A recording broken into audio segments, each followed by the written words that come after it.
BPSC शिक्षक भर्ती में जितने भी हमारे प्रिय साथी भाई बहन तैयारी करें उनका बहुत बहुत स्वागत है। आइए आज हम लोग जो हैं सेट नंबर 14 को सॉल्व करेंगे। इससे पहले अगर आप 1 से लेकर 13 तक नहीं पढ़े हैं तो प्ले लिस्ट में जाइए, वहाँ से सारे सेट उपलब्ध हैं, आप वहाँ से पढ़िए और अच्छे तैयारी कीजिए। सेट बनाने का मतलब ये नहीं है कि जो हम जहाँ मन तहाँ से बनाए 2 मिनट 4 मिनट देखिए और छोड़ दिए। मेरे साथियों, किताब अधिक से अधिक पढ़िए, उसके बाद आप सेट बनाइए। अगर सेट बनाने में सक्षम नहीं है मेरे साथियों तो आप कुछ नहीं कर पाइएगा। ठीक है, किताब पढ़िए, कम से कम 2 घंटा 4 घंटा किताब पढ़िए और सेट बनाने में कितना बहुत 1 घंटा समय लगेगा।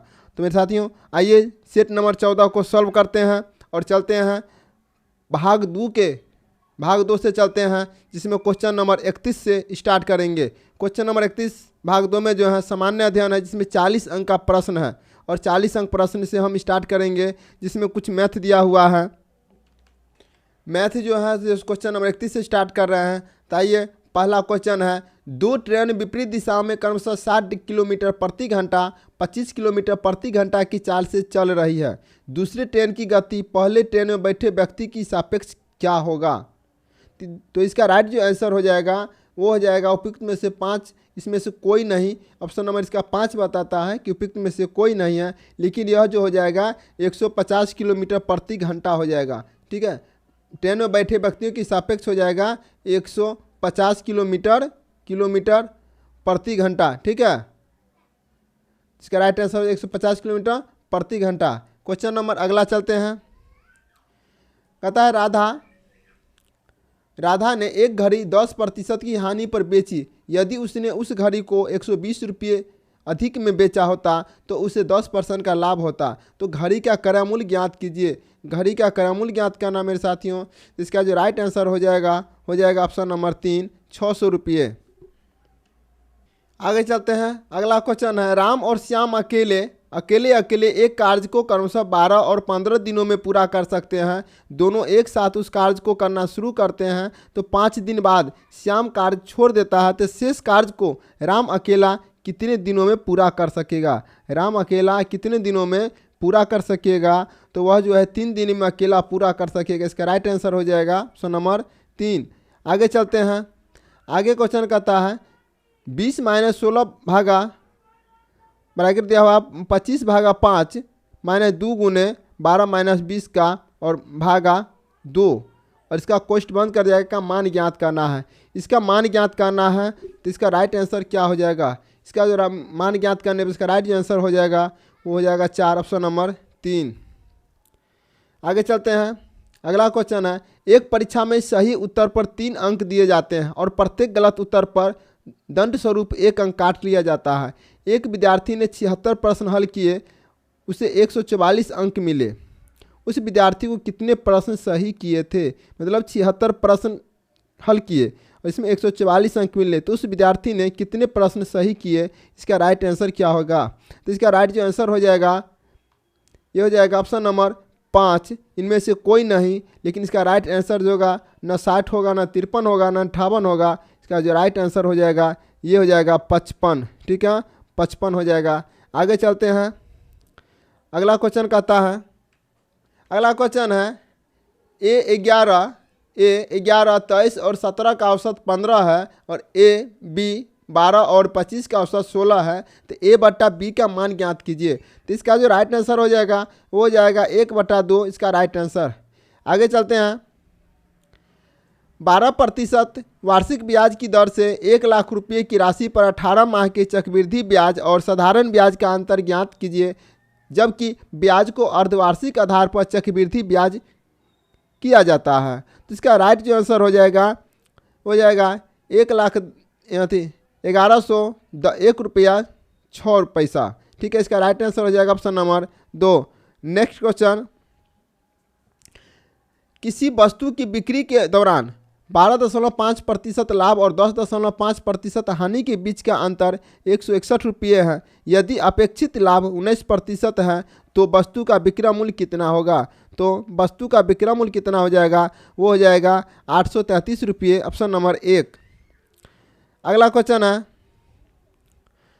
2 संख्याओं का महत्तम समावर्तक 9 है और उनका लघुत्तम समावर्तक 270 है। इनमें से एक संख्या 27 है तो दूसरी संख्या क्या होगा, एक संख्या 27 है तो दूसरी संख्या क्या होगा। तो इसका राइट जो आंसर हो जाएगा वो हो जाएगा 90, ऑप्शन नंबर 1 राइट आंसर। आगे चलते हैं। अगला क्वेश्चन कहता है कि वह संख्या ज्ञात कीजिए जो निम्नलिखित श्रेणी से संबंधित नहीं है। निम्नलिखित श्रेणी से संबंधित नहीं है तो इसका राइट जो आंसर हो जाएगा 827 जो है श्रेणी से के अंतर्गत नहीं है, संबंधित नहीं है। तो अब चलते हैं क्वेश्चन नंबर आगे। मेरे साथियों अब आ गए जीके जीएस पर। तो जीके जीएस है, कहता है स्थानिक प्रजातियाँ पौधे और जानवरों की वे प्रजातियां हैं जो डैश हैं। तो इसका राइट आंसर क्या हो जाएगा, हो जाएगा केवल एक विशेष क्षेत्र में पाई जाती हैं, केवल एक विषय से पाई जाती है। पौधे और जानवरों की स्थानीय किस्में वे किस्में हैं जो किसी विशिष्ट क्षेत्र में पाई जाती हैं। इसका जो राइट आंसर हो जाएगा ऑप्शन नंबर 2 हो जाएगा इसका राइट आंसर। आगे चलते हैं क्वेश्चन नंबर 42 पे। कहता मत्स्य वर्ग पूर्ण रूप से जलीय जंतु हैं। निम्नलिखित विकल्पों में से कौन सी उनकी एक विशेषता नहीं है। जो जलीय जीव मछली है उनकी कौन सी एक विशेषता नहीं है। तो इसका जो ये राइट आंसर जो हो जाएगा वो हो जाएगा ये उष्ण रक्त वाले जीव होते हैं। तो इसका राइट आंसर हो जाएगा ऑप्शन नंबर 2। ठीक है, इसका राइट आंसर ऑप्शन नंबर 2। आगे चलते हैं।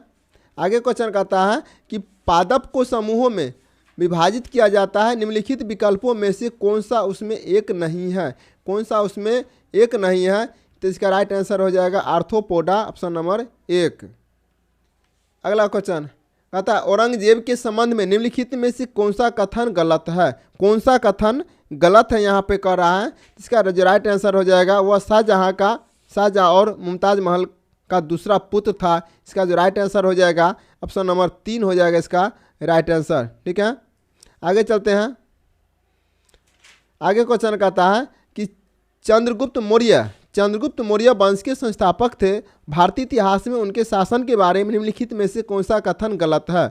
कौन सा कथन गलत है, जिसको ऑप्शन पर चलते हैं। बैरम खां उनका सबसे अच्छा सहयोगी और संरक्षक और मार्गदर्शक था। जिसका राइट आंसर हो जाएगा ऑप्शन नंबर 2 इसका राइट आंसर हो जाएगा। ठीक है, आगे चलते हैं। जलियांवाला बाग की घटना के संबंध में निम्नलिखित में से कौन सा कथन गलत है। जलियांवाला बाग के संबंध में कौन सा कथन गलत है। तो जलियांवाला बाग की घटना चौरी चौरा की घटना के बाद हुई थी। उसमें प्रदर्शन एक बड़ा समूह पुलिस के साथ भिड़ा हुआ था, ये गलत है, जो कि ये नहीं होगा। ठीक है, यह घटना 13 अप्रैल 1919 को हुई थी जब जनता जलियांवाला बाग में एक सभा में एकत्रित हुई थी, ये सही है। जलियांवाला बाग की घटना मार्च 1919 के रॉलेट एक्ट का परिणाम था, जिसमें सरकार को बिना मुकदमे कि किसी को भी कैद करने का अधिकार दे दिया था। तो ये 2 और 3 सही है, लेकिन इसका 1 नंबर गलत है। तो इसका राइट आंसर हो जाएगा ऑप्शन नंबर 1। आगे चलते हैं। निम्नलिखित में से कौन सा अचार के लिए अच्छा परिरक्षक नहीं है। अचार कौन सा अच्छा परिरक्षक नहीं है। तो इसका जो राइट आंसर हो जाएगा ये हो जाएगा काली मिर्च। ऑप्शन के लिए हो जाएगा, कहता है कौन सा परिरक्षक नहीं है। तो काली मिर्च जो है परिरक्षक नहीं है। नमक डालते ही हैं, सोडियम मोटा बाइसल्फाइड डालते ही हैं, काली मिर्च नहीं डालते। इसका राइट आंसर हो जाएगा काली मिर्च। और केपलर का दूसरा हाँ काली मिर्च सही है। ठीक है, आगे चलते हैं अगला क्वेश्चन पे। अगला क्वेश्चन कहता है निम्नलिखित कथन दिए गए विकल्पों में से किस नियम पर लागू होता है। किस नियम पर लागू होता है। किसी भी ग्रह को सूर्य से जोड़ने वाली रेखा द्वारा समांतरों में तय किया गया क्षेत्रफल माना जाता है। तो इसका जो राइट आंसर हो जाएगा क्षेत्रफलों का नियम, ऑप्शन नंबर 3 हो जाएगा क्षेत्रफलों का नियम। ठीक है, आगे चलते हैं। भारतीय स्वतंत्रता संग्राम के संदर्भ में निम्नलिखित में से कौन सा कथन गलत है। यहाँ पर कह रहा है कि कौन सा कथन गलत है। तो इसका ऑप्शन पर चलते हैं। ऑप्शन कहता है कि 1857 के विद्रोह का पहला स्वतंत्रता संग्राम माना जाता है, ये सही है। भगत सिंह, सुखदेव और राजगुरु को फांसी मार्च 1931 में फांसी दी गई थी, ये भी सही है।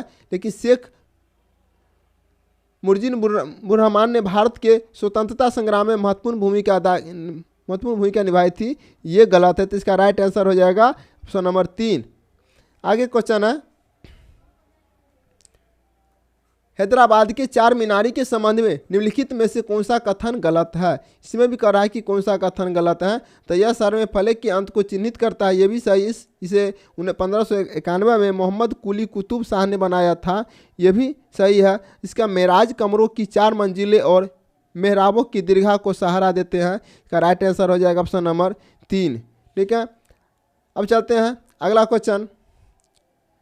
रबी और खरीफ मौसमों के बीच एक छोटा मौसम होता है, जिसे क्या कहा जाता है। रबी और खरीफ मौसमों के बीच में उसे क्या कहा जाता है। तो इसका राइट आंसर हो जाएगा जुनैद मौसम, ये भी नहीं होगा। धान मौसम, ये भी नहीं होगा। मक्का मौसम, ये भी नहीं होगा। तो इसका राइट आंसर हो जाएगा, यहाँ पर हो जाएगा जायद की फसलें ग्रीष्म ऋतु की फसलें हैं। जायद की फसलें, ध्यान दीजिएगा, रबी और खरीफ के बीच में जो है जायद आता है, गर्मा या जायद कहते हैं उसको। वे खरीफ फसल व रबी फसलों के बीच मुख्य रूप से मार्च और जून के तक कम समय में आती है। ये फसलें मुख्य रूप से गर्मी के मौसम में जायद फसल के मौसम नामक अवधि के दौरान होती हैं। और इस मौसम में तरबूज, खरबूज, खीरा, करेला, भिंडी, कद्दू जायद फसल के उदाहरण हैं। ठीक है, इसका राइट आंसर हो जाएगा ऑप्शन नंबर 5, लेकिन यहाँ पर होगा जायद। ठीक है, ये हो जाएगा यहाँ पर जायद, ऑप्शन नंबर 5 हो जाएगा इसका राइट आंसर जायद। आगे चलते हैं, अगला क्वेश्चन है, जवाहरलाल नेहरू के अनुसार निम्नलिखित में से किसे आधुनिक भारत के मंदिरों के रूप में जाना जाता है। किसमें कहा था। तो मेरे साथ ही इसका जो राइट आंसर हो जाएगा वो बांधों को कहा था कि जवाहरलाल नेहरू ने भाखड़ा नंगल बांध के निर्माण की शुरुआत करते हुए बांधों को आधुनिक भारत का मंदिर कहा गया था। इसका राइट जो आंसर हो जाएगा वो हो जाएगा ऑप्शन नंबर 1। और बांध का निर्माण जो है 1948 में शुरू किया गया था। भाखड़ा नंगल बांध हिमाचल प्रदेश के बिलासपुर जिले में सतलुज नदी पर बनाया गया था। ठीक है, तो उसके अनुसार से राइट ऑप्शन हो जाएगा ऑप्शन नंबर 1। आगे चलते हैं, अगला क्वेश्चन कहता है कि गंगा और ब्रह्मपुत्र नदियों की सहायक नदियां मिलकर भारतीय उपमहाद्वीप में गंगा ब्रह्मपुत्र द्रोणी यानी बेसिन बनाती है। तो निम्नलिखित विकल्पों में से कौन सी नदी द्रोणी की एक विशेषता नहीं है। कौन सी द्रोणी की एक विशेष व्यवस्था नहीं है। इसका होगा उत्तर में हिमालय के पहाड़ों और पहाड़ियों से घिरा है। तो इसका जो राइट आंसर हो जाएगा दक्षिण में सुंदरबन डेल्टा है। तो इसका 53 का राइट आंसर हो जाएगा ऑप्शन नंबर 3। इसके दक्षिण में सुंदरबन डेल्टा है। यहाँ पर पूछ रहा है कि दक्षिण कौन सी नदी द्रोणी की एक विशेषता नहीं है। तो इसके दक्षिण में सुंदरबन डेल्टा है, ये विशेषता नहीं है। आगे चलते हैं, आगे कहता है कि संसद के पास भारतीय संविधान के अनुसूची 7 की सूची 2 में शामिल विषयों पर कानून बनाने की शक्ति नहीं है। निम्नलिखित में विकल्पों में से कौन सा इस सामान्य नियम का एक अपवाद है। सामान्य कौन सा अपवाद है। यदि राज्यसभा इस आशय का प्रस्ताव पारित करती है तो इसका राइट आंसर जो हो जाएगा ऑप्शन नंबर 2 हो जाएगा इसका राइट ऑप्शन। ठीक है, और सातवीं अनुसूची की सूची 2 के विषयों पर संसद को कानून बनाने की शक्ति नहीं है। इस सामान्य कानून के कुछ अपवाद हैं। पहला उदाहरण, संसद की राष्ट्रपति में राजसूची में कानून बनाने की शक्ति है। अनुच्छेद 249 में कहा गया है कि यदि राज्यसभा राज्यों के प्रतिनिधित्व के रूप में विशेष बहुमत से एक प्रस्ताव पारित करती है जिसमें संसद के राज्यों के विषय पर एक कानून बनाने का अनुरोध किया जाता है तो संसद उसी के लिए एक विधेयक पारित कर सकती है। आगे चलते हैं, अगला क्वेश्चन। आगे क्वेश्चन कहता है कि निम्नलिखित में से कौन सा राष्ट्रीय राजमार्ग पुणे और हैदराबाद को जोड़ता है। पुणे और हैदराबाद को कौन सा राजमार्ग जोड़ता है। तो यह जोड़ता है NH, ऑप्शन नंबर 2 हो जाएगा NH9। ठीक है, ऑप्शन नंबर 2 राष्ट्रीय राजमार्ग 65 NH 65 पहले राष्ट्रीय राजमार्ग नंबर 9, पहले राष्ट्रीय राजमार्ग पहले था 9 था, बाद में एक राष्ट्रीय राजमार्ग है। यह एक भारत एक राष्ट्रीय राजमार्ग है। यह महाराष्ट्र, कर्नाटक, तेलंगाना एवं आंध्र प्रदेश राज्यों के साथ साथ चलती है। यह पुणे से शुरू होता है और मछलीपट्टनम पर समाप्त होती है। इस मार्ग के प्रमुख शहर पुणे, सोलापुर, हैदराबाद, सूरजपेट, विजयवाड़ा एवं मछलीपट्टनम है। इसका राइट आंसर हो जाएगा ऑप्शन नंबर 2 हो जाएगा। आगे क्वेश्चन कहता है कि नमी धारण करने की क्षमता किस मिट्टी में के लिए प्रसिद्ध है। तो नमी धारण करने की क्षमता जो है सबसे अधिक काली मिट्टी में होते हैं। काली मिट्टी को जो है रेगुर मिट्टी के भी नाम से जाना जाता है। आगे, एस्ट्रोन का मूल कार्य क्या है। एस्ट्रोन का मूल कार्य क्या है। तो ये जो है मासिक धर्म चक्र को विनियमित करने के लिए किया जाता है। इसका राइट आंसर हो जाएगा ऑप्शन नंबर 2। आगे चलते हैं। भारत के स्वतंत्रता संग्राम में भारत छोड़ो आंदोलन की महत्वपूर्ण भूमिका थी। इस आंदोलन के बाद निम्नलिखित में से कौन सी घटना घटित हुई थी। तो भारत छोड़ो आंदोलन के घटना के बाद कौन सा आंदोलन शुरू हुई थी। तो यह थी ब्रिटेन की लेबर सरकार ने भारत में कैबिनेट मिशन भेजा था। ठीक है, और कैबिनेट मिशन फरवरी 1946 में 1946 में इटली सरकार यानी ब्रिटिश प्रधानमंत्री द्वारा भारत भेजा गया एक उच्च स्तरीय मिशन था। मिशन में 3 ब्रिटिश कैबिनेट सदस्य पैथिक लॉरेंस, स्टेफोर्ड क्रिप्स और A.B. अलेक्जेंडर थे। ठीक है, इसका जो राइट आंसर हो जाएगा ऑप्शन नंबर 1 हो जाएगा। अगला चलते हैं क्वेश्चन पे। आगे कहता है कि लोकसभा में विभिन्न प्रकार के विधेयक पेश किए जाते हैं। निम्नलिखित में से कौन से उनमें से एक नहीं है। कौन उनमें से एक नहीं है। तो राजस्व विधेयक उनमें से एक नहीं है। लोकसभा प्रस्तुत किए गए बिल के प्रकार निम्नलिखित है। साधारण विधेयक, मनी बिल, वित्तीय बिल, संविधान संशोधन विधेयक और अध्यादेश की जगह देने वाला विधेयक। लेकिन यह राजस्व बिल नहीं है। ऑप्शन नंबर 1 इसका राइट आंसर हो जाएगा। आगे चलते हैं। भारत के संविधान के अनुच्छेद 344(1) और 351 के अनुसार 8वीं अनुसूची के अंतर्गत डैश भाषाओं को मान्यता दी गई है। डैश भाषाओं को मान्यता दी गई है। तो वह दी गई है 22 भाषाओं को दिया गया है।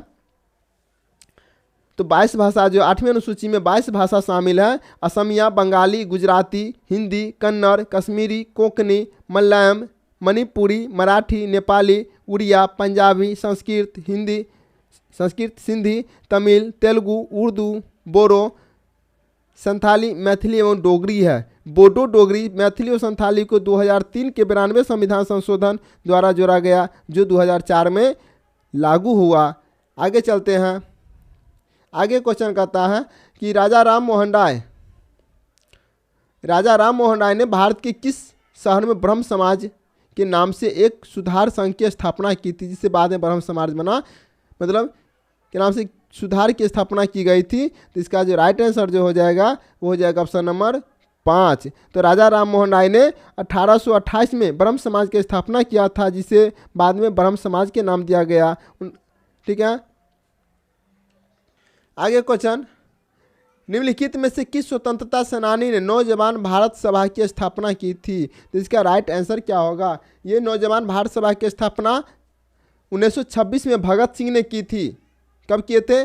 भगत सिंह ने 1926 में किए थे। 1928 में JP सोंडरी की हत्या के बाद एसोसिएशन की जनसभा कम सीमित दी गई और 1929 में एसोसिएशन पर प्रतिबंध लगा दिया गया। इसका राइट आंसर हो जाएगा भगत सिंह। किसने किया था। तो भगत सिंह ने किया था। और कब किए थे। तो 1926 में किए थे। ठीक है, आगे चलते हैं। इसका लिख ही देते हैं 1926। आगे चलते हैं। पादप कोशिकाओं की भित्ति डैश से बनी होती है। पादप कोशिकाओं की भित्तियाँ डैश से बनी होती है। तो इसका जो राइट आंसर हो जाएगा वो हो जाएगा सेलुलोज। Option number 3 cellulose. आगे चलते हैं। केसिन एक प्रोटीन है जो डैश में पाया जाता है। केसिन एक प्रोटीन है जो डैश में पाया जाता है। तो इसका राइट आंसर हो जाएगा ऑप्शन नंबर 5। ठीक है, केसिन नामक दूध में पाया जाता है। कहाँ पाया जाता है। केसिन नामक दूध में पाए जाने वाला प्रोटीन है जो दूध का उसका सफ़ेद रंग होता है। गाय के दूध में लगभग 80% केसिन पाया जाता है। ठीक है, इसका राइट क्या आंसर हो जाएगा। ये हो जाएगा दूध में पाया जाता है। केसिन याद रखिएगा, केसिन एक प्रोटीन है जो दूध में पाया जाता है। ठीक है, आगे क्वेश्चन पर चलते हैं।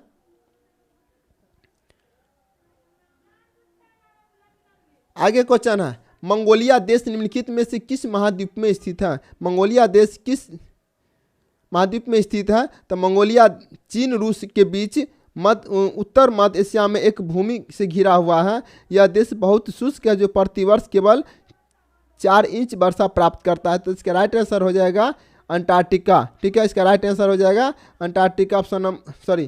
एशिया हो जाएगा ऑप्शन नंबर 2, एशिया हो जाएगा राइट आंसर ऑप्शन नंबर 2। आगे चलते हैं, कहता है पीतल इनमें से किसका मिश्रण है। पीतल इनमें से किसका मिश्रण है। तो इसका जो राइट आंसर हो जाएगा कॉपर 70% एवं जिंक 30% पीतल के 2 महत्वपूर्ण घटक होते हैं। ठीक है, तो इसका जो राइट आंसर हो जाएगा 30% जस्ता और 70% तांबा होता है ऑप्शन नंबर 3। आगे चलते हैं, प्लासी की लड़ाई के बाद अंग्रेजों ने भारत में राजनीतिक सत्ता हासिल कर ली थी। यह लड़ाई किस वर्ष हुई थी। तो प्लासी की लड़ाई मेरे साथियों कब हुई थी। ये हुई थी 23 जून 1757 को। कब होगा 23 जून 1757 ईस्वी। ठीक है, तो इसका जो राइट आंसर हो जाएगा ऑप्शन नंबर 1। आगे चलते हैं, निम्नलिखित में से कौन सा अंतर्राष्ट्रीय मुद्रा कोष का एक कार्य नहीं है। मुद्रा कोष का एक कार्य नहीं है। तो इसका जो राइट आंसर जो हो जाएगा अपने सदस्य देशों की संपत्ति में वृद्धि करने के लिए अभिनव व्यावसायिक मॉडल बनाना। राइट आंसर हो जाएगा ऑप्शन नंबर 3। आगे, निम्नलिखित में से कौन सा शहर कालीकट पेंटिंग्स के लिए प्रसिद्ध है। कौन सा शहर प्रसिद्ध है। तो कोलकाता ऑप्शन नंबर 2 हो जाएगा कोलकाता। चमकीले रंगों एवं बोल्ड रूपरेखाएं की विशेषता कालीकट पेंटिंग 19वीं शताब्दी में कोलकाता, जो पूर्व में कलकत्ता नाम जाना जाता है, कि एक अनूठी शैली के रूप में विकसित हुई थी, वह हो जाएगा ऑप्शन नंबर 2। ठीक है, आगे चलते हैं, इस पार्ट का लास्ट क्वेश्चन, निम्नलिखित में से कौन सा जीवाणु फलीदार एवं पादपों की मूल पर्बिकाओं के निर्माण से संबंधित है। तो इसका जो राइट आंसर हो जाएगा वो हो जाएगा राइजोबियम। इसका ऑप्शन नंबर 3 हो जाएगा। मेरे साथियों 40 अंक में कुल कितना मार्क्स आया कमेंट में जरूर लिखिएगा, और चैनल पर नए हैं तो सब्सक्राइब कर दीजिएगा, लाइक कर दीजिएगा और अपने दोस्तों के भी शेयर कर दीजिएगा। तो अब चलते हैं पार्ट थर्ड चलते हैं, जो कि क्वेश्चन नंबर 71 से शुरू करते हैं।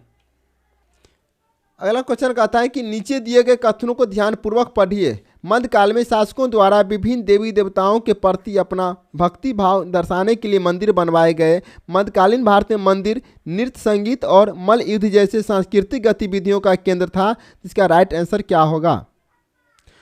तो ये जो हो जाएगा ए और बी दोनों सही है, ए और बी दोनों सही। इसका राइट आंसर हो जाएगा ऑप्शन नंबर 3। आगे चलते हैं, निम्नलिखित में से कौन सा आदिवासियों का अंग्रेजों के प्रति खुला विद्रोह का कारण बना। खुला विद्रोह का कारण बना, तो वो जो बना था, ऑप्शन पर चलते हैं, वो जो बना था, अंग्रेजों ने सारे जंगलों में नियंत्रण स्थापित कर लिया था और आदिवासियों को जंगलों में आना प्रतिबंध कर दिया था। तो इसका राइट आंसर हो जाएगा ऑप्शन नंबर 3। ऑप्शन नंबर 3 हो जाएगा इसका राइट आंसर। आगे चलते हैं, आगे क्वेश्चन कहता है कि किस गवर्नर जनरल ने रोपर में रंजीत सिंह का सबसे बड़े सम्मान के साथ स्वागत किया था। इसका जो राइट आंसर हो जाएगा William Bentinck. Option number 2 William Bentinck. Lord William Bentinck ने 1828 से 1835 कार्यकाल था रोपर में महाराजा रंजीत सिंह का बड़े सम्मान के साथ स्वागत किया था। बेंटिक 1828 ईस्वी में बंगाल का गवर्नर जनरल बनकर आया। इस समय 1830 में ईस्ट इंडिया कंपनी रूस के प्रभाव से डरी हुई थी। कंपनियों का भय था कि कहीं रूस पूरे एशिया में फैलकर उत्तर पश्चिम भारत की अपनी चपेट में न ले। इसी क्रम में अपना कंपनी ने रंजीत सिंह को संपर्क बढ़ाना शुरू किया था और रोपर में महाराजा ने गवर्नर बेंटिक को मुलाकात का लक्ष्य निरंतर मित्रता संधि थी। ठीक है, आगे चलते हैं, निम्नलिखित संधियों को कालक्रम अनुसार के रखिए। निम्नलिखित संधि को कालक्रम के अनुसार रखिए। इसका राइट आंसर हो जाएगा अमृतसर की संधि, बेसिन की संधि, श्रीरंगपट्टनम की संधि और सालवाई की संधि। तो इसका जो राइट आंसर हो जाएगा ऑप्शन नंबर 3। मिला लीजिएगा इसका। आगे चलते हैं, क्वेश्चन नंबर 75 पे हैं। कश्मीर घाटी के अंतिम मुस्लिम शासक यूसुफ शाह चक, जिन्हें मुगल सम्राट अकबर द्वारा बिहार में निर्वासित किया गया था या दफन है। इसका राइट आंसर क्या हो जाएगा? ये हो जाएगा नालंदा में, ऑप्शन नंबर 2। यूसुफ शाह चक, जिसमें 1579 से 1586 तक कश्मीर पर शासन किया था और स्वतंत्र कश्मीर के अंतिम मुगल शासकों में से था, की दफन भूमि बिहार के नालंदा जिले के बिस्वाक गांव में स्थित है। यूसुफ शाह जो अपने पिता अली शाह का उत्तराधिकारी था को मुगल बादशाह अकबर ने कैद कर लिया और बाद में बिहार में निर्वासित कर दिया। उन्हें नालंदा जिले के इस्लामपुर ब्लॉक में ज़मीन दी और 500 सैनिकों की एक टुकड़ी को बनाए रखने की अनुमति दी गई। जिस स्थान पर कश्मीरी राजा बसे थे उसे कश्मीरी चक के नाम से जाना जाता है। इसका राइट आंसर हो जाएगा ऑप्शन नंबर 2 नालंदा। आगे चलते हैं। स्वतंत्र भारत के प्रथम कैबिनेट में से किसने बड़े पैमाने पर लोगों का धर्म परिवर्तन करवाया था? धर्म परिवर्तन किसने करवाया था मेरे साथियों? यह करवाया था doctor B R Ambedkar. Doctor B R Ambedkar जो स्वतंत्र भारत के प्रथम कैबिनेट में विधि मंत्री थे, उन्होंने बड़े पैमाने पर महाराष्ट्र में अछूत माने जाने वाले लोगों को बौद्ध धर्म में दीक्षित किया था। अम्बेडकर महार जाति के दलित नेता थे जिन्होंने अस्पृश्यता के विरोध जोरदार आवाज़ उठाई तथा समाज से इस कुरीतियों को समाप्त करने की मांग की। 1930 में उन्होंने गोलमेज सम्मेलन में भाग लिया। उन्होंने 1924 में डिप्रेस्ड क्लासेज इंस्टीट्यूशंस की स्थापना, 1927 में मराठी पब्लिक बहिष्कृत भारत का प्रकाशन, 1957 समाज समता संघ की स्थापना, 1942 अनुसूचित जाति संघ की गठन किया। ठीक है, तो इसमें क्या राइट आंसर हो जाएगा? डॉक्टर बी आर अम्बेडकर, उन्होंने बौद्ध धर्म को जो है वो धर्म में परिवर्तन करवाया था। ठीक है, और ये जो महार जाति से संबंधित थे। आगे क्वेश्चन है, निम्नलिखित में से कौन सा कथन ई.बी. स्वामी के विचारों से मिलता जुलता नज़दीक है? ठीक है, मिलता जुलता नज़दीक है तो ये हो जाएगा, यदि स्वयं को जाति से मुक्त करना चाहते हैं तो आपको सभी धर्मों से स्वयं को मुक्त करना होगा। इसका राइट आंसर क्या हो जाएगा? ऑप्शन नंबर 3 हो जाएगा इसका राइट आंसर। आगे चलते हैं। हमारे संवैधानिक इतिहास में 26 नवंबर 1949 महत्वपूर्ण दिन है क्योंकि इस दिन संविधान अंगीकार किया गया था। क्यों किया गया था? इस दिन संविधान अंगीकार किया गया था। इसका राइट आंसर हो जाएगा ऑप्शन नंबर 2, क्योंकि हमारे संविधान इतिहास में 26 नवंबर 1949 महत्वपूर्ण दिन था क्योंकि इस दिन संविधान अंगीकार किया गया था, इसलिए महत्वपूर्ण है। आगे चलते हैं। आगे क्वेश्चन कहता है, आर्यभट्ट और बराहमिहिर के सुविख्यात नाम किसके युग के साथ संबंधित है? किसके युग के साथ संबंधित है? तो यह होगा गुप्त वंश। किसके संबंधित है? तो गुप्त वंश से संबंधित है। आगे क्वेश्चन है, निम्नलिखित में से भारत का वह स्थल स्मारक कौन सा है जो यूनेस्को की विश्व सांस्कृतिक धरोहर की सूची में शामिल नहीं है? इसका राइट आंसर क्या होगा? तो इसका राइट आंसर हो जाएगा तिरुपति तिरुमाला मंदिर। ठीक है, तिरुपति तिरुमाला मंदिर जो है ये कहाँ है? ये जो है तिरुपति तिरुमाला मंदिर यूनेस्को की विश्व सांस्कृतिक धरोहर की सूची में शामिल नहीं है। तो बताइएगा ये कहाँ है। ठीक है, आगे चलते हैं। सिराजुद्दौला की हार के बाद नवाब की उपाधि से किसे सम्मानित किया गया था? किसे सम्मानित किया गया था? ये किया गया था मीर जाफर। 23 जून 1757 को प्लासी के युद्ध में बंगाल के नवाब सिराजुद्दौला का सेनापति मीर जाफर ने युद्ध भूमि में सिराजुद्दौला के साथ विश्वासघात किया, जिससे परिणाम स्वरूप ईस्ट इंडिया कंपनी को युद्ध में विजय प्राप्त हुई। ठीक है, आगे चलते हैं। मोहम्मद गोरी विजित प्रदेशों की देखभाल के लिए निम्नलिखित में से किस विश्वसनीय जनरल को छोड़कर गया था? किस विश्वसनीय जनरल को छोड़कर गया था? तो इसका जो राइट आंसर हो जाएगा वो हो जाएगा कुतुबुद्दीन ऐबक। इसका राइट आंसर हो जाएगा। आगे चलते हैं। असम राज्य का नाम उस जनजाति पर रखा गया था जिससे उस क्षेत्र को जीता था। यह कबीला कहाँ से आया था? यह कबीला बर्मा म्यांमार से आया था। इसका राइट आंसर हो जाएगा ऑप्शन नंबर 3। आगे चलते हैं। आगे क्वेश्चन कहता है कि पूर्वकालिक रियासतों की श्रेणी के अंतर्गत कौन से राज थे? तो यह थे, ऑप्शन पर चलते हैं, थोड़ा ज़्यादा लंबा क्वेश्चन है। इसका जो राइट आंसर जो हो जाएगा A, C और D, मतलब वे राज्य इनके शासकों में भारत में विलय स्वीकार किया था, जिन्हें प्रशासनिक इकाई के रूप में राज्य का दर्जा प्राप्त होने तक रखा गया था, वे राज्य जिन्हें यूरोपीय उपनिवेश के रूप में बनाए रखा गया, जैसे गोवा, पुदुचेरी। इसका राइट आंसर हो जाएगा number A, C, D. Option number का राइट 3 हो जाएगा। ठीक है, आगे चलते हैं। क्वेश्चन 85, किस स्तंभ शिलालेख में समुद्रगुप्त की उपलब्धियां अभिलिखित की गई है, जो अपनी विजय के लिए नेपोलियन ऑफ इंडिया के नाम से जाने जाते हैं? नेपोलियन ऑफ इंडिया के नाम से जाने जाते हैं, तो वो हो जाएगा इलाहाबाद स्तंभ। इलाहाबाद स्तंभ समुद्रगुप्त वंश का सबसे महान शासक था, उसने लगभग 380 ईस्वी तक शासन किया था। इसका राइट आंसर हो जाएगा इलाहाबाद स्तंभ। आगे चलते हैं। क्वेश्चन नंबर 86, दिल्ली के सुल्तान का पद संभालने से पहले बलबन किस सुल्तान का प्रधानमंत्री था? बलबन किस सुल्तान का प्रधानमंत्री था? तो इसका राइट आंसर हो जाएगा Nasiruddin. Option number 1, Nasiruddin. आगे हैं, निम्नलिखित में से वो कौन है जिन्होंने 17वीं शताब्दी के दौरान भारत के पश्चिमी तटीय व्यापार के अधिकांश भाग पर नियंत्रण कर रखा था? तो इसका जो राइट आंसर हो जाएगा वो हो जाएगा डच। ऑप्शन नंबर 2 हो जाएगा। और 1602 ईस्वी में डच ईस्ट इंडिया कंपनी की स्थापना हुई थी। 1606 में डच गोलकुंडा के राजा को कारखाना स्थापित करने के लिए फरमान प्राप्त करने में सफल हो गए थे। उन्होंने मछलीपट्टनम में अपना कारखाना स्थापित किया था। धीरे धीरे कोचीन, मद्रास, नागपट्टनम, सूरत, कैम्बे, भरूच और पश्चिम बंगाल में अपने व्यापारिक डिपो बनाए गए थे। आगे चलते हैं। तीसरे एंग्लो मैसूर युद्ध को समाप्त करने के लिए टीपू सुल्तान ने अंग्रेजों के साथ निम्नलिखित में से कौन सी संधि की थी? कौन सी संधि की थी? इसका राइट आंसर हो जाएगा श्रीरंगपट्टनम की संधि। Option number 2। Next question, Gandhi ji ने किस सिद्धांत या मुक्ति के माध्यम से आर्थिक असमानताओं को दूर करने का प्रयास किया गया था? इसका राइट आंसर क्या हो जाएगा?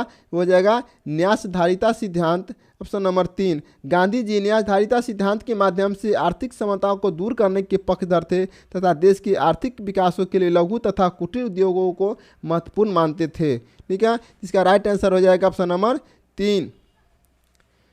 आगे चलते हैं। निम्नलिखित जोड़ों में से किसने देशी रियासतों को भारतीय संघ का अंग बनाने में महत्वपूर्ण भूमिका अदा की थी? महत्वपूर्ण भूमिका अदा की थी तो सरदार पटेल और बीपी मेनन ने महत्वपूर्ण भूमिका अदा की थी। तो सबसे पहले ज़्यादा महत्वपूर्ण भूमिका सरदार पटेल जी को है। ठीक है, इसका राइट आंसर हो जाएगा ऑप्शन नंबर 2।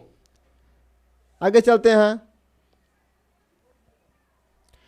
सिंधु घाटी की खुदाई में मिले अवशेषों के तत्कालीन व्यापारिक और आर्थिक विकास के द्योतक निम्नलिखित में से कौन से हैं? इसका राइट आंसर हो जाएगा नावे। इसका राइट आंसर हो जाएगा नावे हो जाएगा। सिंधु सभ्यता का आर्थिक जीवन कृषि, पशुपालन, विभिन्न प्रकार के उद्योग धंधों तथा व्यापार वाणिज्य पर आश्रित था। सिंधु सभ्यता का व्यापार वस्तु विनिमय पर आधारित था, क्योंकि उत्खनन में धातु के मुद्रा का प्रचलन का प्रमाण नहीं मिलता, परंतु व्यापारियों की मुहरें होती थी जिनका प्रयोग हुंडी के रूप में होता था। इसे व्यापारियों के एक सुसंगठित वर्ग की समाज की कल्पना की जा सकती है। इसकी पुष्टि सिंधु सभ्यता के बड़े भूभाग में ढेर सारी मिट्टी की मुहरों, एक रूप लिपि और मानकीकृत नापतोल की स्थिति में भी होती है। आगे क्वेश्चन है कि गुप्त शासकों के बारे में निम्नलिखित में से कौन सा कथन सही नहीं है? कहता है कौन सा कथन सही नहीं है? राजपद वंशागत था और सिंहासन सदा सबसे बड़े पुत्र को मिलता था, ये सही नहीं है। ठीक है, राजपद वंशगत था और सिंहासन पर सबसे बड़ा पुत्र को मिलता था, यह कथन सही नहीं है। गुप्त काल में राजपद वंशगत था, परंतु राजसत्ता ज्येष्ठ अधिकार की अटल प्रथा के अभाव में सीमित था। राजगद्दी हमेशा ज्येष्ठ पुत्र को ही नहीं मिलती थी। इसका राइट आंसर हो जाएगा ऑप्शन नंबर 2। आगे चलते हैं। बिहार के सुप्रसिद्ध संत सफरुद्दीन मनेरी का संबंध सूफियों के किस संप्रदाय से था? तो थे सुहारवर्दी। Option number 3। भारतीयों ने साइमन कमीशन का बहिष्कार किया था, क्योंकि बहिष्कार किया था क्योंकि वह केवल गोरों का कमीशन था। भारतीय प्रतिनिधित्व के बिना सारे के सारे जो थे वह अंग्रेज लोग थे, इसलिए वो विरोध कर रहे थे। इसका राइट आंसर हो जाएगा ऑप्शन नंबर 3। आगे चलते हैं। रवि कीर्ति जो एक जैन थे, उन्होंने ए होल प्रशस्ति की रचना की थी, को किसका संरक्षण प्राप्त था? को किसका संरक्षण प्राप्त था? तो इसका राइट आंसर हो जाएगा पुलकेशिन द्वितीय, ऑप्शन नंबर 3 पुलकेशिन द्वितीय। अगला क्वेश्चन है, भारत में औपनिवेशिक काल में जनजातियों के विषय में इन वाक्यों पर विचार कर सही पहचान कीजिए। सही पहचान करना है। ब्रिटिश राज में जनजातियों के जीवन में परिवर्तन नहीं हुआ। और ऑप्शन पर चलते हैं। ब्रिटिश राज में जनजातीय क्षेत्रों में जनजातीय मुखियाओं द्वारा प्रबंधन किया गया था। जनजातीय मुखिया अपनी पारंपरिक भूमिका नहीं निभा पा रहे थे। इसका जो राइट आंसर क्या हो जाएगा? इसका राइट आंसर हो जाएगा केवल सी सही है। ठीक है, option number C, option number 3 केवल सी सही है। जनजातीय मुखिया अपनी पारंपरिक भूमिका नहीं निभा रहे थे। राइट आंसर हो जाएगा ऑप्शन नंबर 3। आगे चलते हैं। कहता है कि श्री नारायण गुरु के द्वारा जाति समानता की मांग के आधार पर था। तो इसका राइट आंसर क्या होगा? मेरे साथियों, ये जो 96 का जो ऑप्शन हो जाएगा, ठीक है, ये हो जाएगा केवल बी सही है। ठीक है, केवल बी सही। ब्रिटिश राज में जनजातीय क्षेत्रों का जनजातीय मुखियाओं का प्रबंधन, केवल बी सही है। इसका राइट आंसर हो जाएगा ऑप्शन नंबर 2, केवल बी सही है। ठीक है, और ये गलत है और ये भी गलत है। तो इसका राइट आंसर जो हो जाएगा, ब्रिटिश राज में जनजातीय क्षेत्रों का जनजातीय मुखियाओं द्वारा प्रबंधन किया जाता था। इसका बी नंबर सही है। नेक्स्ट चलते हैं। कहता है श्री गुरु नारायण गुरु के द्वारा जाति समानता की मांग का आधार था। इसका राइट आंसर क्या हो जाएगा? इसका जो राइट आंसर हो जाएगा, यह विश्वास की सारी मानव जाति एक से संबंधित है। सारी मानव जाति एक से संबंधित है। तो इसका जो राइट आंसर जो हो जाएगा, ऑप्शन नंबर 2 हो जाएगा, केवल बी सही है। यह विश्वास की सारी मानव जाति एक जाति से संबंधित है। इसका ऑप्शन नंबर हो जाएगा 2 का बी। ठीक है, आगे चलते हैं। भारत छोड़ो आंदोलन से संबंध में निम्नलिखित कथनों पर विचार कीजिए। तो इसका राइट आंसर जो हो जाएगा, यह संवैधानिक गतिरोध को हल करने में कृष्ण मिशन की विफलता को कारण शुरू हुआ। आंदोलन के दौरान जनता द्वारा बहुत हिंसा की गई थी और भारत छोड़ो आंदोलन आश्चर्यजनक रूप से अल्पकालिक था। फिर भी इसने इस गहराई को प्रदर्शित किया कि संपूर्ण देश में राष्ट्रवाद की भावना पहुंच गई थी। इसका जो राइट आंसर हो जाएगा, उपयुक्त में से एक से अधिक, इसका ऑप्शन नंबर 4 हो जाएगा। ठीक है, उपयुक्त में से एक से अधिक। आगे चलते हैं।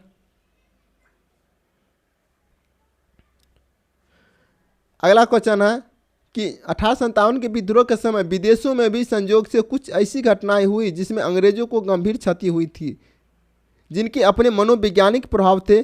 प्रशासनिक घटनाएं थी। तो इसका राइट ऑप्शन जो हो जाएगा, ऑप्शन ए क्रिमिनाई युद्ध, संथाल विद्रोह, 30 वर्षीय युद्ध, 80 वर्षीय युद्ध। तो इसका राइट आंसर जो हो जाएगा, क्रिमियाई युद्ध और संथाल विद्रोह। इसका 2 हो जाएगा, ऑप्शन नंबर 1। ये दोनों जो है सो वहाँ शुरू हो गई थी। ए और B, option number 1 right answer. आगे चलते हैं। भारत में उपनिवेशिक शासन के संदर्भ में 1883 में अल्बर्ट बिल द्वारा किसकी मांग की गई थी? यह किए गए थे भारतीय दंड संहिता से प्रजातीय पूर्वाग्रह को समाप्त करना। ऑप्शन नंबर राइट 3 हो जाएगा। आगे चलते हैं।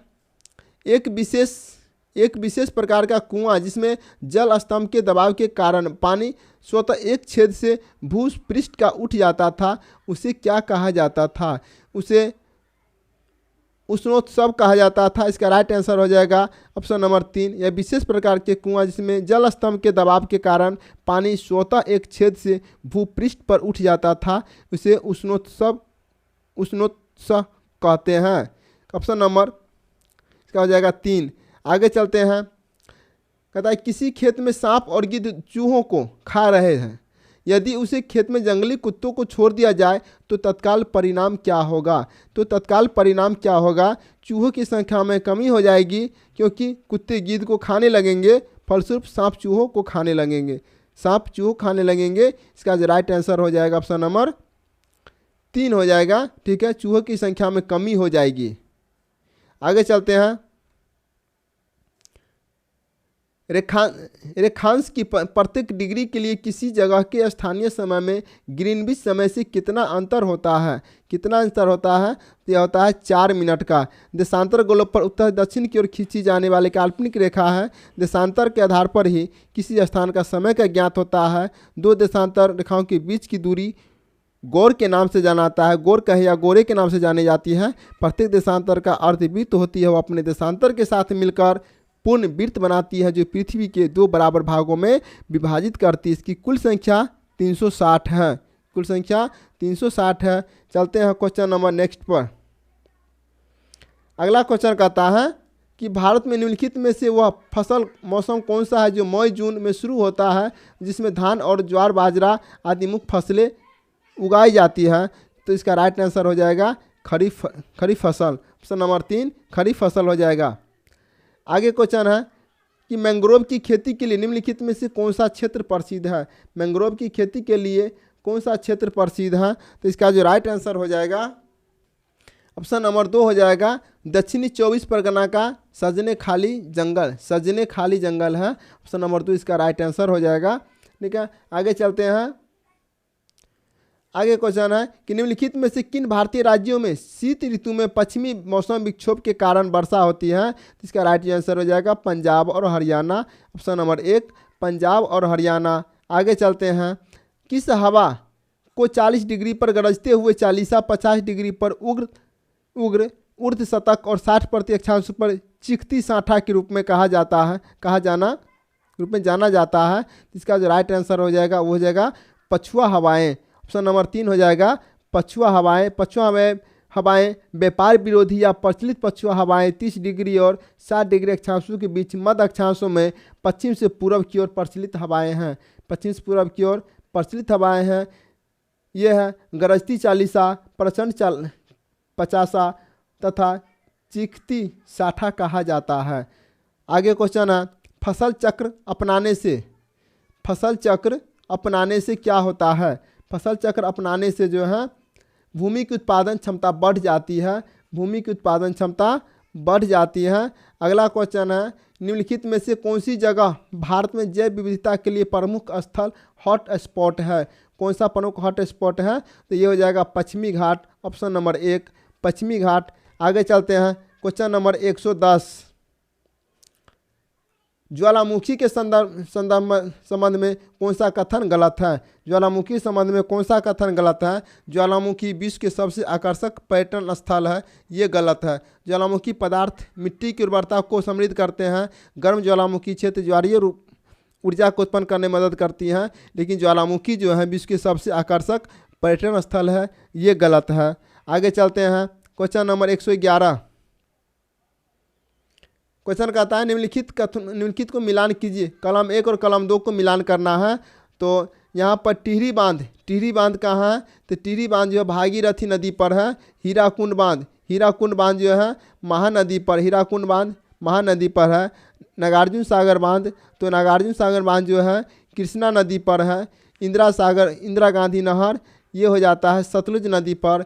तो उसके अनुसार इसका राइट आंसर हो जाएगा ऑप्शन नंबर 1। आगे क्वेश्चन है निम्नलिखित मृदा में सर्वाधिक अनुर्वर कौन सी थी? ये हो जाएगा लेटेराइट मिट्टी।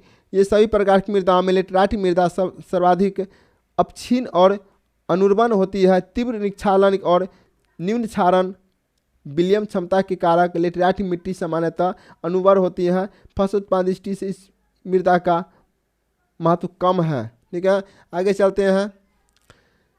कहता है ग्रीन काउटिंग का क्या अर्थ है? तो ये हो जाएगा प्रदूषण और पर्यावरणीय क्षति। ऑप्शन नंबर 3 हो जाएगा। आगे चलते हैं। निम्नलिखित देशों में से किस देश की सीमा अफगानिस्तान से नहीं लगती है? किस देश की सीमा अफगानिस्तान के नहीं लगती है? ये जो है जॉर्जिया। ठीक है, जॉर्जिया के साथ जो अफगानिस्तान की सीमा नहीं लगते हैं। चलते हैं क्वेश्चन नंबर 115 पे। क्वेश्चन नंबर 115 कहता है कि हजारों साल पहले लोगों ने रेशम मार्ग सिल्क रूट की यात्रा किस माध्यम से की थी? किस माध्यम से की थी? तो वो किए थे पैदल, घोड़े की सवारी, ऊँट की सवारी। प्रश्न नंबर 4 उपयुक्त में से एक से अधिक, उपयुक्त में से एक से अधिक। आगे क्वेश्चन है कि भारत के किस भाग में उष्णकटिबंधीय सदाबहार वन नहीं पाए जाते हैं? भारत को कौन सा भाग है जो उष्णकटिबंधीय सदाबहार वन नहीं पाए जाते हैं? ये जो पूर्वी घाट में जो है सदाबहार वन नहीं पाए जाते हैं। भारत में उष्णकटिबंधीय सदाबहार वन 150 सेंटीमीटर से अधिक वर्षा तथा 15 से 30 डिग्री तापमान वाले क्षेत्रों में पाए जाते हैं। ये वन उत्तर पूर्वी भारत, पश्चिमी घाट से कुछ भागों, हिमालय के निम्न श्रेणी जैसी भाबर, अंडमान निकोबार द्वीप समूह आदि में पाए जाते हैं। इसका राइट आंसर जो हो जाएगा ऑप्शन नंबर 1 हो जाएगा। आगे चलते हैं। आगे क्वेश्चन कहता है कि शहरीकरण के संदर्भ में कौन सा कथन पढ़िए। कथन एक कहता है औपनिवेशिक काल में शहरीकरण के कारण केवल अमीर लोग शहरों में निकल रही है, नौकरियों की तलाश में गांव छोड़कर जाने लगे हैं। कथन भी कहता है बहुत सी निचली जातियों के लोगों तथा गरीबों के लिए यह गांवों में स्वर्ण जमींदारों द्वारा उनके जीवन दमनकारी कब्जों और दैनिक अपमान से छूट निकलने का एक मौका था। तो इसका जो राइट आंसर जो हो जाएगा वो हो जाएगा केवल बी कथन सही है। ऑप्शन नंबर बी हो जाएगा, 2 हो जाएगा राइट आंसर। आगे चलते हैं। आगे क्वेश्चन कहता है कि पारिस्थितिक तंत्र का निर्माण निम्नलिखित में से किसके द्वारा होता है? पारिस्थितिक तंत्र का निर्माण जो है वो होता है एक जीवंत समुदाय और उसका पर्यावरण। ऑप्शन नंबर 1 इसका राइट आंसर हो जाएगा। आगे चलते हैं क्वेश्चन नंबर 19 पे। बिहार में किस प्रकार के उद्योगों का प्रत्याशा एवं संभावनाएं हैं? किस प्रकार के उद्योगों की प्रत्याशा संभावनाएं हैं? तो कृषि आधारित उद्योग सबसे अधिक है। तो ऑप्शन नंबर 3 इसका राइट आंसर हो जाएगा। आगे चलते हैं। अगला क्वेश्चन कहता है कि निम्नलिखित में से कौन सा कथन उल्का पिंड के बारे में सही है? कौन सा कथन जो उल्का पिंड के बारे में सही है? ये सूर्य के चारों ओर चक्कर लगाने वाले पत्थरों के छोटे छोटे टुकड़े होते हैं। का राइट आंसर हो जाता है ऑप्शन नंबर 1। आगे क्वेश्चन कहता है कि तृतीय क्षेत्र में व्यवसायियों की सूची से बुनियादी सेवाओं की पहचान करें। बैंक, मास मीडिया, कानूनी सेवाएं, टेलीफोन, रियल एस्टेट, परिवहन सुरक्षा, जुआ, डाक, शिक्षा। इसका जो राइट आंसर क्या हो जाएगा? वो बैंक, रियल एस्टेट्स, कानूनी सेवाएं, टेलीफोन। का राइट आंसर हो जाएगा ऑप्शन नंबर 1। ऑप्शन नंबर हो जाएगा 2। ठीक है, इसका ऑप्शन नंबर हो जाएगा 2 बैंक, परिवहन, डाक, शिक्षा। बैंक, परिवहन, डाक, शिक्षा ऑप्शन नंबर इसका 2 हो जाएगा। आगे चलते हैं। भारत में मानसून के मौसम पर निम्नलिखित वक्तव्यों पर विचार कीजिए और सही उत्तर का चयन कीजिए। सही उत्तर का चयन करना है तो इसका जो राइट आंसर हो जाएगा मानसून के लौटने के मौसम में पवन मुख्य भूमि से बंगाल की खाड़ी तक की तरफ बढ़ती है और भारत के दक्षिण भागों में मानसून लौटते मानसून वर्षा होती है। तो इसका जो राइट आंसर हो जाएगा तो इसका राइट आंसर जो हो जाएगा ऑप्शन में बी और सी। इसका राइट आंसर हो जाएगा बी और सी सही है। आगे चलते हैं।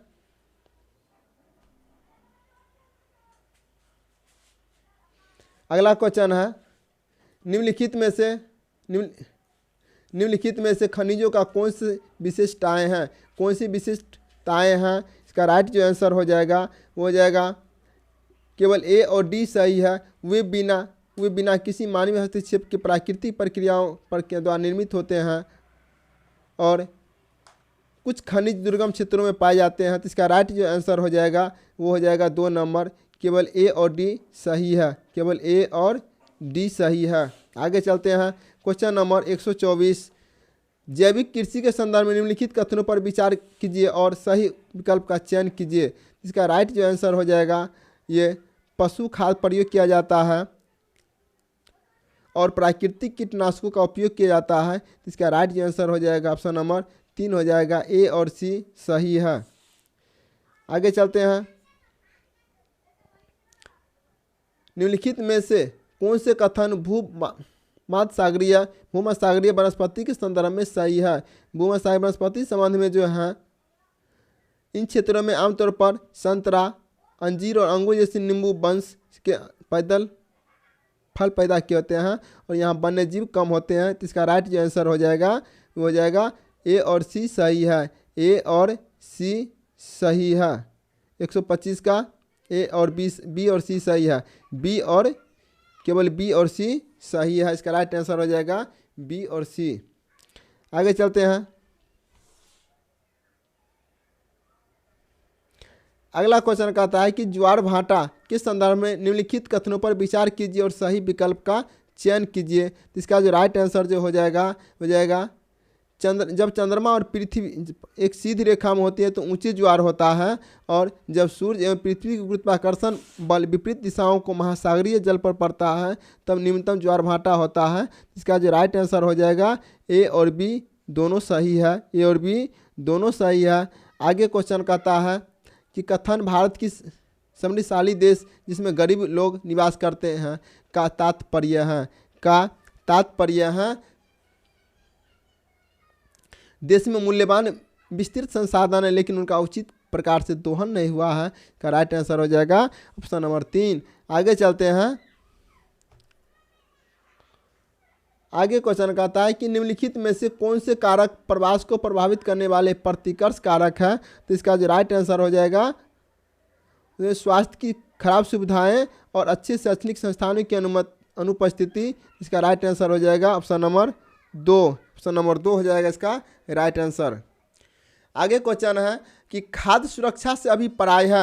खाद्य सुरक्षा से अभिप्राय है तो खर्च बर्दाश्त किए जा सकने वाली कीमतों पर भोजन की पर्याप्त आपूर्ति। इसका राइट आंसर हो जाएगा ऑप्शन नंबर 1। इसका राइट आंसर हो जाएगा। ठीक है, आगे चलते हैं। Question number 130। क्वेश्चन नंबर 130 कहता है कि निम्नलिखित कथनों पर विचार कीजिए और सत्य कथनों का चयन कीजिए। सत्य कथन का चयन करना है तो पृथ्वी के पृष्ठ पर दानेदार कणों के आवरण की पतली परत को मृदा कहलाती है। मृदा का निर्माण भूमि पर पाए जाने चट्टानों के प्राप्त खनिजों जैव पदार्थों अक्षय से होता है। अनावृत चट्टान टूटना और विघटित होना आरक्षण है। इसका राइट आंसर हो जाएगा तीनों का तीनों सही है। ऑप्शन नंबर हो जाएगा 4 उपयुक्त में से एक से अधिक। आगे चलते हैं। किसी न्यायाधीश के एक उच्च न्यायालय से दूसरे में स्थानांतरित करने का अधिकार निम्नलिखित में से किसको है। किसको है? भारत के राष्ट्रपति को है। ऑप्शन नंबर 2 हो जाएगा भारत के राष्ट्रपति। आगे चलते हैं। भारत के मुख्य निर्वाचन आयुक्त का कार्यकाल कितना है। भारत के मुख्य निर्वाचन आयुक्त होता है उसका कार्यकाल कितना है। 6 वर्ष अथवा 65 वर्ष की आयु तक जो भी पहले हो। इसका राइट आंसर हो जाएगा ऑप्शन नंबर 3। ठीक है, आगे चलते हैं। क्वेश्चन आगे कहता है कि भारतीय संविधान के अधिकांश उपबंधों का संशोधन किया जा सकता है। उपबंधों का संशोधन किया जाता है अकेली संसद द्वारा। ऑप्शन नंबर राइट आंसर हो जाएगा 2। नेक्स्ट क्वेश्चन, निम्नलिखित में से किन शब्दों का 1949 में संविधान की प्रस्तावना भारत को संबोधित करने के लिए उपयोग किया गया था। इसका राइट आंसर क्या हो जाएगा। इसका राइट आंसर हो जाएगा समाजवादी। समाजवादी इसका राइट आंसर हो जाएगा। मेरे साथियों ये 34 का जो है समाजवादी भी हो जाएगा। ठीक है, और ऑप्शन पर चलते हैं। 34 का ऑप्शन जो होता है ABC। ठीक है, ये जो इसका राइट जो आंसर हो जाएगा ये हो जाएगा लोकतांत्रिक समाजवादी गणराज्य। ये तीनों का तीनों हो जाएगा इसका राइट आंसर। ठीक है, लोकतांत्रिक भी थे, समाजवादी भी थे और गणराज्य भी थे। तो उसके अनुसार इसका राइट जो आंसर जो हो जाएगा ABC ऑप्शन नंबर 2 हो जाएगा इसका राइट आंसर। ठीक है, आगे चलते हैं। निम्नलिखित में से किसके कारण की गई आपात स्थिति की उद्घोषणा के दौरान अनुच्छेद 19 के विपरीत भी किसी विधि का अधिनियम किया जा सकता है या कार्यकारी आदेश जारी किया जा सकता है। तो इसका राइट आंसर जो हो जाएगा युद्ध या बाहरी आक्रमण। ऑप्शन नंबर 1 युद्ध या बाहरी आक्रमण। आगे क्वेश्चन है युद्ध या बाहरी आक्रमण के कारण संविधान के किस अनुच्छेद के अधीन भारत में आपात स्थिति की घोषणा की जा सकती है। तो इसका राइट जो आंसर हो जाएगा मेरे साथियों इसका जो राइट जो आंसर हो जाएगा वो हो जाएगा अनुच्छेद 353। ऑप्शन नंबर 3 ये नहीं होगा, अनुच्छेद 352 हो जाएगा इसका राइट आंसर। ऑप्शन नंबर दो 352 अनुच्छेद 352 के तहत युद्ध या बाहरी आक्रमण और सशस्त्र विद्रोह के कारण भारत आपातकाल की घोषणा की जा सकती है। संविधान के भाग 18 में अनुच्छेद 352 से 360 तक आपातबंदों का वर्णन है। ठीक है, इसका राइट आंसर हो जाएगा ऑप्शन नंबर 2 352। आगे चलते हैं। आगे क्वेश्चन कहता है कि अभिव्यक्ति ग्राम सभा सही रूप में निरूपित करती है, तो इसका राइट आंसर क्या हो जाएगा? ये होगा पंचायत के निर्वाचक मंडल को, पंचायत के निर्वाचक मंडल को, ऑप्शन नंबर इसका राइट 3 हो जाएगा। आगे चलते हैं। क्वेश्चन आगे कहता है कि विवाह, तलाक, विरासत आदि जैसे नागरिक मामलों में संविधान द्वारा विधिक नियम बनाने के लिए अलग से किसको प्राधिकार दिया गया है? किसको प्राधिकार दिया गया है? तो केंद्र एवं राज्यों दोनों को समवर्ती सूची में, इसका ऑप्शन नंबर हो जाएगा 3, ऑप्शन नंबर इसका 3 हो जाएगा। ठीक है, आगे चलते हैं। निम्नलिखित में से कौन सा वाक्य 1992 विकेंद्रीयकरण अधिनियम के बारे में सही नहीं है? तो सही नहीं है, इसका ऑप्शन पर चलते हैं। महिलाओं के लिए 33% आरक्षण, महिलाओं के लिए 33% आरक्षण, ये भी सही है। प्रति 5 वर्ष नियमित चुनाव, ये भी सही है। और पंचायत चुनाव कराने के लिए भारत सरकार का चुनाव आयोग, भारत का चुनाव आयोग, ये सही नहीं, इसका राइट आंसर हो जाएगा ऑप्शन नंबर 3। और राष्ट्र चुनाव भारत के संविधान के 73वें संशोधन 1992 की रचना है। ठीक है, अनुच्छेद 243 के राज्य चुनाव की शक्तियों कर्तव्यों का प्रावधान करता है। तो आगे चलते हैं। नौकरियों कहता है, नौकरियों और शैक्षिक संस्थाओं में समाज के कमजोर वर्ग के लिए आरक्षण उपलब्ध कराने हेतु केंद्र सरकार को संविधान का कौन सा प्रावधान अधिकार देता है? कौन सा प्रावधान अधिकार देता है? तो ये हो जाएगा अनुच्छेद 16, इसका राइट आंसर हो जाएगा। आगे चलते हैं। आगे क्वेश्चन कहता है कि भारतीय संविधान के आधारभूत अभिलक्षण कौन से हैं जिन्हें अनुच्छेद 368 के अंतर्गत संशोधित नहीं किया जा सकता है? इसका जो राइट आंसर हो जाएगा, ठीक है, संप्रभुता, भूभागीय अखंडता, संघीय अखंडता, संघीय प्रणाली, न्यायिक समीक्षा और शासन। तो इसका राइट आंसर जो हो जाएगा ऑप्शन नंबर 3, इसका राइट आंसर हो जाएगा। आगे चलते हैं। भारत में 2006 में लागू हुए किस कानून ने औरतों के हिंसा मुक्त घर के अधिकार को स्वीकार किया गया? तो इसका राइट आंसर हो जाएगा घरेलू हिंसा महिला संरक्षण अधिनियम। ठीक है, घरेलू हिंसा महिलाओं के संरक्षण अधिनियम 2006 में लागू हुआ। यह कानून महिलाओं के हिंसा मुक्त घर के अधिकारों को मान्यता देने वाला पहला कानून है और यह घरेलू हिंसा को परिभाषा को संपूर्णता प्रदान करता है। इसलिए इसका राइट आंसर जो हो जाएगा ऑप्शन नंबर 2, इसका राइट आंसर हो जाएगा। आगे चलते हैं। निम्नलिखित में से कौन से अनुच्छेद आपातकालीन उपबंधों से संबंधित है? आपातकालीन उपबंधों से संबंधित है, तो इसका जो राइट आंसर जो हो जाएगा अनुच्छेद 352, 356 और 360 जो है आपातकालीन से संबंधित है। ऑप्शन नंबर 3 इसका राइट आंसर हो जाएगा। आगे चलते हैं। आगे कहता है कि निम्नलिखित में से वह प्राधिकारी कौन सा है जो भारत के समेकित निधि को राज्यों के राजस्व सहायता अनुदान पर लागू होने वाले सिद्धांतों को सिफारिश करता है? तो इसका जो राइट आंसर जो हो जाएगा लोक लेखा समिति, केंद्रीय वित्त मंत्रालय, वित्त आयोग। तो इसका जो राइट आंसर हो जाएगा ऑप्शन नंबर 3 हो जाएगा वित्त आयोग। वित्त आयोग राज्यों के दिए जाने वाले राजस्व सहायता अनुदान पर लागू होने वाले सिद्धांतों की सिफारिश करता है। अगला क्वेश्चन है कि पंचायती राज प्रणाली पहले किन 2 राज्यों में लागू की गई थी? तो जवाहरलाल नेहरू ने 2 अक्टूबर 1959 को राजस्थान के नागौर में पंचायती राज का उद्घाटन किया। उसी वर्ष में बलवंत राय मेहता समिति की सिफारिश पर पंचायती राज व्यवस्था को आंध्र प्रदेश में भी लागू किया। तो यहाँ पर राइट आंसर जो हो जाएगा वो हो जाएगा आंध्र प्रदेश और राजस्थान में। आगे चलते हैं क्वेश्चन नंबर 46 पे। क्वेश्चन नंबर 46 कहता है कि निम्नलिखित में से कौन सा भारतीय धर्मनिरपेक्षता के सिद्धांत पर लागू होता है? कौन सा भारतीय धर्मनिरपेक्षता के पर लागू होता है? तो ये जो है राज्य धार्मिक मामलों में हस्तक्षेप कर सकता है। तो इसका राइट आंसर हो जाएगा ऑप्शन नंबर 2, इसका राइट आंसर हो जाएगा। ठीक है, आगे चलते हैं।